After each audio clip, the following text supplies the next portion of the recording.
Good afternoon. This is Anthony Michels calling from the Netherlands, and today I'm going to do something which I had been wanting to do for a very long time already, namely show you really hands-on how easy it is to create money and how easy money is created nowadays by the banks. And in doing so, I have two aims. In the first place, I want to drive the point home about how ridiculous all this usury, all this speculation, all this making money with money really is. The New World Order is based on the monetary system, on usury. Usury is the heart of Babylon. Usury is what has subverted the sovereignty of all the states. We're now all under the boot of the banking cartel. All states are owned by the banking cartel, be it China, Washington, D.C., the European superstate. All the European states have already been totally usurped by the EU and the bankers. Russia, they're all under the same boot. They all use the same bankster money. They are all tied to usury. And this is how they have done it, how simple it is. So the first aim is to show how insane this hoax is. Secondly, it is to show how easy it is to get out of this mayhem, to get out of the coming depression, to get out of wage slavery, interest slavery, and all these filthy rich parasites, these bankers, these landlords, these speculators. We have no place for them anymore, and this is how we do it. I'm going to share a screen now.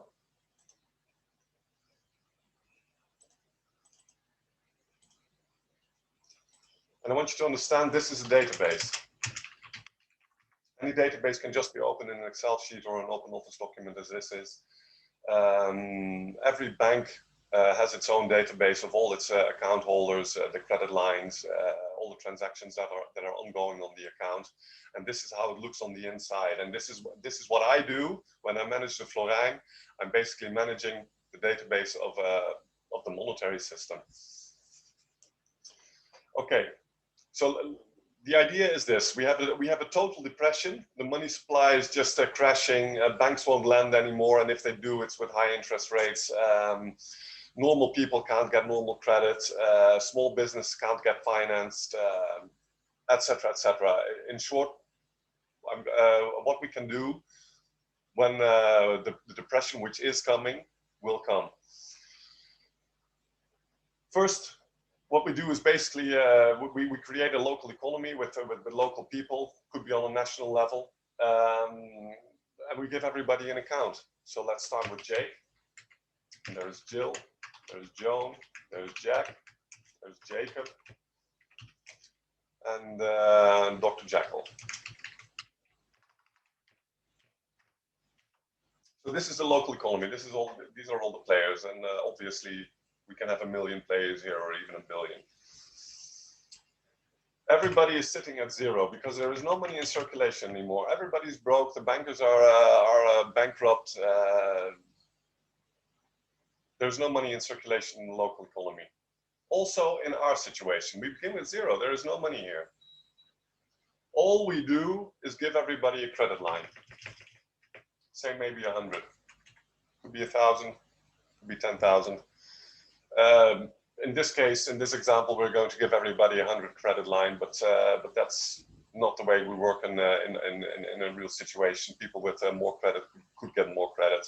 For instance, if they have their own businesses, if they have assets, depending on how productive they are. But everybody can get credit as long as they are productive. So everybody has zero in his bank in his account. Okay, I wouldn't call this a bank account because we want to end banking. So this is the situation in an interest-free credit facility, as I like to call the successors of the banking system.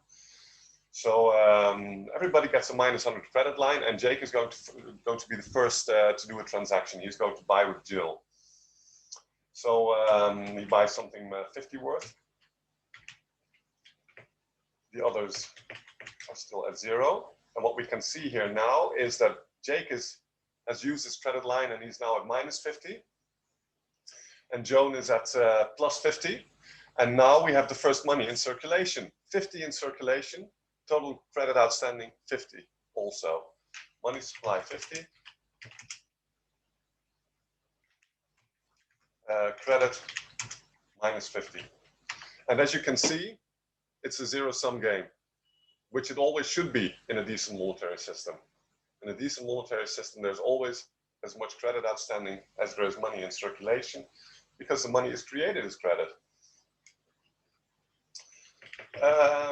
Let's go on.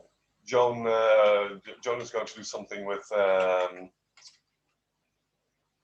Jack. So Joan goes minus 75 into debt.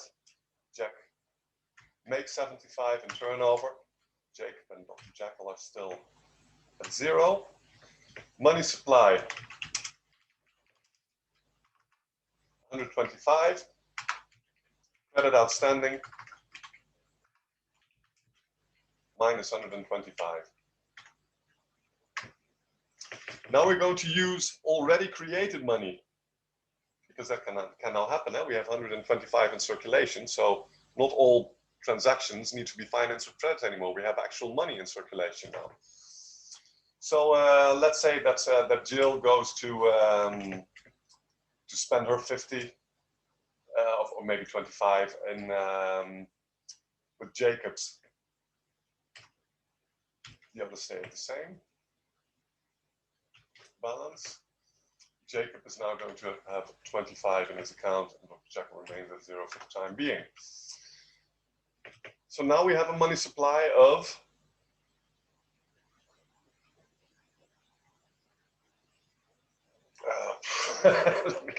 let me add this. 100. It's still 125. And why? Because we were using already created money. So no new money is created in this round of transactions. We can also see that the money supply can actually dwindle while the economy is growing, and this happens when people shop with people who are in debt. So let's say that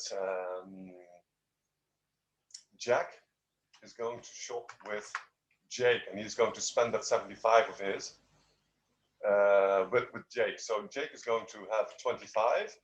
Jill is going to remain at 25. Joan is going to remain at 70 minus 75, and Jack has spent his 75, so he's now at 0.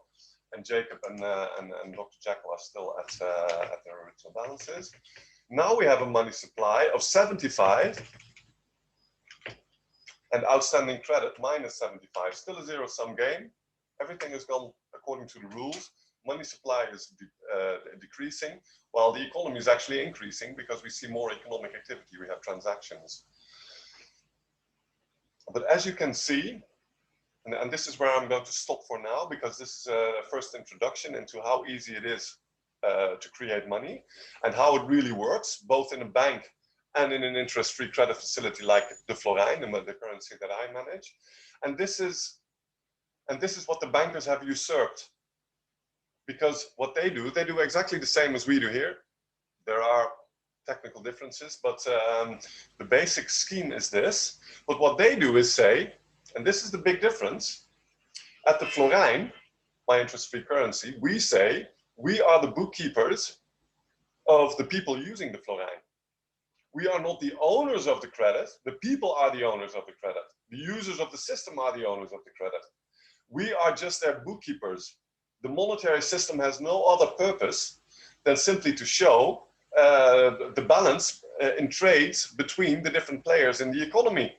That's all the monetary system is supposed to be about. All this making money with money is insanity.